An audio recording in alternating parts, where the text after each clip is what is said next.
भोपाल की एक शांत कॉलोनी में पुलिस एक गुमशुदा लड़की आकांक्षा शर्मा की तलाश में पहुंचती है। दरवाजा खटखटाया जाता है और सामने आता है एक साधारण दिखने वाला नौजवान उदयन दास। पुलिस जैसे ही पूछती है कि आकांक्षा कहाँ है, उदयन बड़े ही आराम से जवाब देता है, वो तो कहीं गई है, पता नहीं। लेकिन पुलिस जैसे ही घर के अंदर कदम रखती है, उन्हें एक बेहद अजीब और डरावना नजारा दिखता है। फर्श पर बिखरे बर्तन, जगह जगह सिगरेट की राख, खाली शराब की बोतलें और कमरे के बीचों बीच सीमेंट से बना एक रहस्यमयी ढांचा। उदयन दावा करता है कि ये उसकी मेडिटेशन जगह है, लेकिन पुलिस को साफ महसूस हो रहा होता है कि यहाँ कुछ बेहद गलत है। जो मामला एक मिसिंग गर्ल से शुरू हुआ था, अब धीरे धीरे कैसे सच की तरफ बढ़ रहा था, जो किसी क्राइम थ्रिलर फिल्म से कम नहीं था। एक हत्या की जांच शुरू हुई और उसके पीछे छिपा मिला कई हत्याओं का खून से सना सच। ये है उदयन दास और आकांक्षा शर्मा की दहला देने वाली कहानी।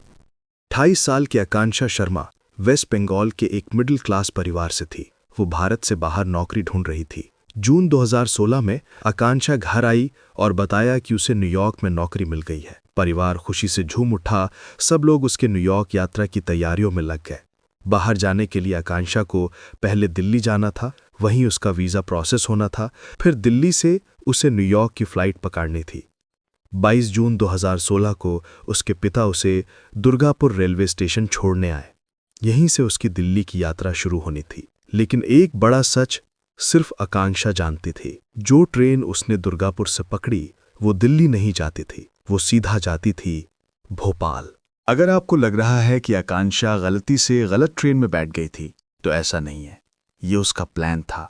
अकुंगा ने कभी न्यूयॉर्क जाने की योजना बनाई ही नहीं थी। उसका असली इरादा था भोपाल जाना। क्यों? ये समझने के लिए पहले जानना पड़ेगा उस लड़के के बारे में जिसका नाम है उदयन दास। उदयन दास 1984 में पैदा हुआ था। उसके पापा सरकारी नौकरी में थे, इसलिए बचपन भोपाल और रायपुर में भी था।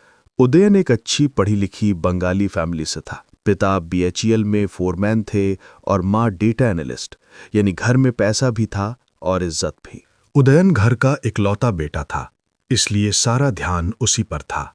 लेकिन ये प्यार वाला ध्यान नहीं था, ये कंट्रोल वाला ध्यान था, खासकर उसकी माँ इंद्राणी की तरफ से। माँ बहुत सख्त और हुक्म चलाने वाली थीं। शायद इसी वजह से उदयन का बचपन काफी अकेला बीता। न उसके दोस्त थे, न किसी से बात करना उसे पसंद था। उसका परिवार भी पड़ोसियों या बाहर वालों से ज्यादा मिलना जुलना पसंद नहीं करता था। ये छोटी सी बात आगे चलकर इस केस में बहुत मायने रखती है। घर और स्कूल दोनों जगह अकेलेपन की वजह से उदयन अक्सर बुली भी किया जाता था। दिमाग में वो अपनी कल्पना की एक अलग दुनिया बनाने लगा, एक ऐसी दुनिया जहां वो खुद को अच्छा और अहम महसूस कर सके। धीरे धीरे वही कल्पना उसकी असली दुनिया बन गई। इसके बाद इंजीनियरिंग कॉलेज में वो गलत लोगों के साथ घुल मिल गया। बुरी आदतें लग गईं और पढ़ाई में मार्क्स गिरते चले गए। घर में माँ की लगातार डांट से वो खुद को नाकाम समझने लगा। आखिरकार दबाव सहन नहीं हुआ और उसने कॉलेज ही छोड़ दिया। और यहीं से उदयन की जिंदगी दो हिस्सों में बट गई। एक वो जो दुनिया के सामने था और एक वो जिसे वो छुपा कर जीता था। असल जिंदगी में उदयन दास एक बेरोजगार लड़का था जो अपने माता पिता के साथ घर पर ही रहता था। लेकिन ऑनलाइन वो एकदम अलग इंसान बन जाता था। एक ऐसा इंसान जो दुनिया घूम रहा है, जो बड़ी बड़ी नौकरियों में काम कर रहा है, जो एक शानदार जिंदगी जी रहा है। उदयन ने सोशल मीडिया पर पूरी नकली जिंदगी बना ली थी। अपने प्रोफाइल पर वो खुद को अमेरिका के स्टेट हेल्थ डिपार्टमेंट में ऑफिसर बताता और ऊपर से ये भी झूठ बोलता कि वो PhD कर रहा है। वो अक्सर अलग अलग देशों और शहरों की फेक चेक-इन्स पोस्ट करता ताकि लोग समझें कि वो सच में विदेश घूम रहा है। 2015 की एक पोस्ट में तो उसने लिखा था, taking delivery of my Lamborghini in Paris. लेकिन सच क्या था? वो घर पर बैठा होता था, न नौकरी, न विदेश, न लैम्बोर्गिनी। और सबसे डरावनी बात यह थी कि उदयन सिर्फ झूठ नहीं बोलता था, वो अपने ही झूठ पर यकीन करने लगा था। वो अपनी बनाई हुई नकली दुनिया में जीने लगा और इससे उसके दिमाग और व्यवहार पर बहुत बुरा असर पड़ा। इसी दौरान उदयन की जिंदगी में एक लड़की आई, 28 साल की आकांक्षा शर्मा। उनकी मुलाकात इंटरनेट पर हुई थी। रिपोर्ट्स के मुताबिक वे फेसबुक या शायद उस समय की मशहूर साइट ऑर्कुट पर जुड़े थे। उदयन जल्दी ही आकांक्षा की तरफ खिंच गया क्योंकि वो स्मार्ट थी, अच्छी फैमिली से थी और उसके परिवार के पास अच्छी खासी संपत्ति भी थी।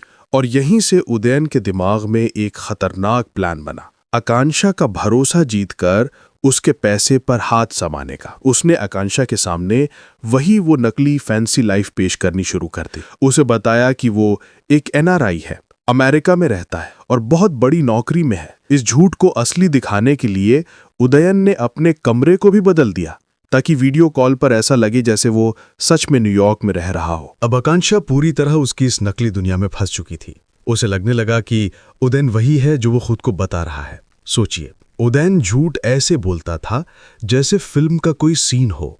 उसके लिए झूठ बोलना एक आदत बन चुका था और हर झूठ उसे असलियत से और दूर ले जा रहा था।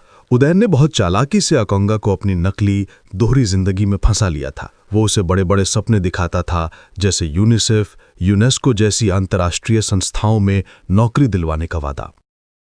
इन्हीं सपनों ने आकांक्षा को एक बड़ा फैसला लेने पर मजबूर कर दिया। उसने अपने परिवार को बताया कि वो उदयन के साथ रहने जा रही है और बहुत जल्द दोनों न्यूयॉर्क शिफ्ट हो जाएंगे। लेकिन आकांक्षा को बिल्कुल अंदाजा नहीं था कि ये फैसला उसकी जिंदगी को खतरे में डाल देगा।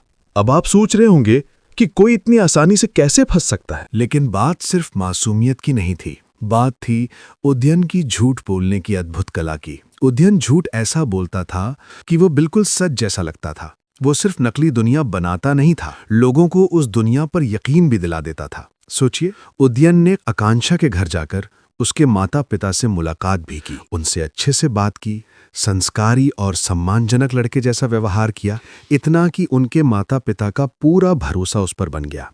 लेकिन कहते हैं, झूठ ज्यादा दिनों तक छुपता नहीं। जैसे ही आकांक्षा उदयन के साथ रहने लगी, उसे महसूस हुआ कि कुछ तो गलत है। धीरे धीरे उसे उदयन की कहानियों में छोटे छोटे झूठ नजर आने लगे। एक एक करके सच सामने आने लगा और उसे पता चला कि उदयन की पूरी जिंदगी सब कुछ नकली है। आकांक्षा टूट गई, उसके सारे सपने चकनाचूर हो गए। वो गुस्से में आकर उदयन को धमकाने लगी कि वो सब कुछ सच बता देगी। उदयन ये बर्दाश्त नहीं कर सकता था। उसने इतनी मेहनत से अपनी नकली दुनिया बनाई थी और अब उसे डर था कि सच सामने आने से सब खत्म हो जाएगा। उसके दिमाग में एक खतरनाक विचार आया, अगर आकांक्षा ही नहीं रहेगी तो सच भी नहीं फैलेगा। और इसी सोच ने एक मासूम लड़की को एक खूंखार झूठे इंसान की शिकार बना दिया। अब उदयन को अपने किए को छुपाना था। उदयन क्राइम टीवी शोज बहुत देखता था, खासकर अमेरिका वाले। इन्हीं से उसे अगला भयानक आइडिया मिला। उसने आकांक्षा के शरीर को एक बड़े ट्रंक में रखा और उस पर सीमेंट डालकर अपने ही घर के बीचों बीच एक भयानक कंक्रीट कब्र बना दी। लेकिन उदयन की हैवानियत यहीं खत्म नहीं हुई। संदेह ना उठे इसलिए वो आकांक्षा का ATM कार्ड इस्तेमाल करता रहा, उसका फोन इस्तेमाल करता रहा और उसके फेसबुक अकाउंट से उसके माता पिता को मैसेज भेजता रहा, जैसे मैं USA पहुंच गई हूं, ट्रेनिंग पर हूं, मैं अभी बिजी हूं, कॉल नहीं कर सकती। सोचिए, वो उसी घर में आराम से रह रहा था जहां उसने आकांक्षा को सीमेंट के नीचे दफनाया था। ना कोई शर्म, ना कोई डर, बस खामोशी में छिपा हुआ आतंक। आकांक्षा के कई महीनों तक घर ना लौटने पर और उसकी तरफ से कोई खबर ना मिलने पर आखिर उसके माता पिता ने गुमशुदगी की रिपोर्ट दर्ज करवा दी। उसी समय परिवार के एक रिश्तेदार ने पुलिस को बताया कि लगभग 1 लाख रुपए आकांक्षा के अकाउंट से निकाले गए हैं और ये पैसे उदयन ने निकाले थे। अब सबको शक होने लगा कि शायद आकांक्षा के साथ पैसे के लिए कुछ बुरा हुआ है। जब वेस्ट बंगाल पुलिस को शिकायत मिली, उन्होंने आकांक्षा के मोबाइल लोकेशन को ट्रैक किया। जो लोकेशन सामने आई उसने पूरे परिवार को हिला दिया। आकांक्षा की आखिरी लोकेशन भोपाल की निकली। यहीं उसके पिता को सच्चाई समझ में आई कि उसकी बेटी ने झूठ बोला था। वो कभी US नहीं गई थी, वो तो भोपाल में उदयन के साथ रह रही थी। तभी पुलिस ने इस केस को गंभीरता से लेना शुरू किया और पूरी तरह जांच शुरू की। अब सबकी नजर गई उस अजीब सीमेंट वाली संरचना पर जो उदयन के घर के बीचों बीच थी। पुलिस ने उसे तोड़ने का फैसला किया। ड्रिल मशीनें, हथौड़े सब इस्तेमाल किए गए। उसे तोड़ने में लगभग 3 घंटे लग गए और जब वो ढांचा टूटा तो अंदर मिला एक बड़ा लोहे का ट्रंक। जब ट्रंक खोला गया तो उसमें था आकांक्षा का शरीर, जो पिछले 6 महीनों से सीमेंट के नीचे दफन था। उदयन को वहीं मौके पर गिरफ्तार कर लिया गया। लेकिन कहानी यहां खत्म नहीं हुई। पूछताछ में उदयन ने एक और भी बड़ा डरावना राज कबूला। अब कहानी फिर से एक खतरनाक मोड़ लेती है। पुलिस स्टेशन में सब लोग उदयन की बातें सुनकर हैरान थे। किसी ने भी उम्मीद नहीं की थी कि वो आगे इतना बड़ा सच बताएगा। उसकी बात सुनते ही पुलिस उसे भोपाल से लेकर सीधे रायपुर छत्तीसगढ़ पहुंच गई। रायपुर पहुंचकर उदयन ने एक घर की तरफ इशारा किया। पुलिस उसके पीछे पीछे अंदर गई। कुछ पुलिसकर्मियों ने वहां के गार्डन में खुदाई शुरू कर दी। शुरू में तो कुछ नहीं मिला, 8 फीट तक खोदने पर भी नहीं। लेकिन जैसे ही वो कुछ और गहराई तक पहुंचे, मिट्टी के नीचे उन्हें कुछ ऐसा मिला कि सभी पुलिस वालों के होश उड़ गए। वहां 2 कंकाल दबे थे और वो किसी और के नहीं बल्कि उदयन के अपने माता पिता के थे। हाँ, उदयन ने अपने ही माँ बाप की हत्या करके उन्हें घर के अंदर दफना दिया था। जब पुलिस ने पूछा कि उसने ऐसा क्यों किया, तब उदयन ने अपनी पूरी कहानी बताई। जैसा कि मैंने वीडियो की शुरुआत में बताया था, उदयन की जिंदगी पहले धीरे धीरे बिगड़ रही थी। बचपन तक वो एक अच्छा छात्र था, लेकिन इंजीनियरिंग कॉलेज में पहुंचते ही उसकी जिंदगी पटरी से उतर गई। गलत दोस्तों का साथ, नशे की आदत और घर पर माता पिता की रोज की डांट फटकार, धीरे धीरे वो अंदर से टूटता गया। उसे लगने लगा कि उसके माता पिता ही उसकी जिंदगी खराब कर रहे हैं। और फिर 2010 में उसने एक ऐसा फैसला लिया जिसने सब कुछ बदल दिया। एक दिन उसके पिता बाजार गए हुए थे और उसकी माँ घर में अकेली थी। उदयन को लगा यही मौका है। वो पीछे से आया और अपनी माँ के सिर पर वार किया। जब वो गिर गई, उसने गला दबाकर उसकी हत्या कर दी। फिर उसने लाश को घर के एक कमरे में छिपा दिया। थोड़ी देर बाद जब उसके पिता वापस आए और पत्नी के बारे में पूछा, तो उदयन ने कहा वो मंदिर जाने की तैयारी कर रही हैं। फिर उसने अपने पिता को चाय दी जिसमें पहले से स्लीपिंग पिल्स मिली हुई थी। पिता बेहोश होकर गिर पड़े और उदयन ने उनका भी गला दबाकर उन्हें मार डाला। इसके बाद वो घर में किसी को शक ना हो, इसलिए उसने एक मजदूर को बुलाया और सेप्टिक टैंक के बहाने 8 फीट गहरा गड्ढा खुदवाया। उसे 3 गुना ज्यादा पैसे दिए ताकि वो सवाल ना पूछे। रात के अंधेरे में उदयन ने दोनों शव उसी गड्ढे में डाल दिए और मिट्टी से ढक दिया। फिर उसने अपने माता पिता का नकली डेथ सर्टिफिकेट बनवाया और रायपुर वाला घर 31 लाख रुपए में बेच दिया। इसके बाद वो भोपाल में एक नया मकान खरीदकर वहां रहने लगा। अब आप सोच रहे होंगे, अगर उसने 2010 में माता पिता की हत्या कर दी थी, तो वो 2017 तक इतनी आसानी से आजादी में कैसे घूमता रहा? जैसे उसने फेसबुक पर आकांक्षा को जिंदा दिखाया था, वैसे ही उसने अपने माता पिता को भी सोशल मीडिया पर जिंदा दिखाता रहा।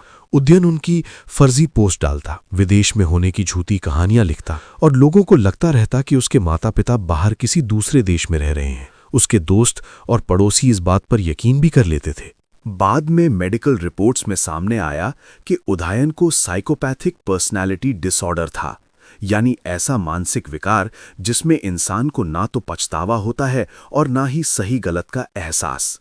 और क्योंकि उसके खिलाफ सबूत बहुत भारी थे, कोर्ट ने आखिरकार उदयन को आजीवन कारावास, लाइफ सेंटेंस की सजा सुनाई। तो ये थी उदयन दास और आकांक्षा शर्मा की कहानी। आपका इसके बारे क्या कहना है, कमेंट में जरूर बताएं।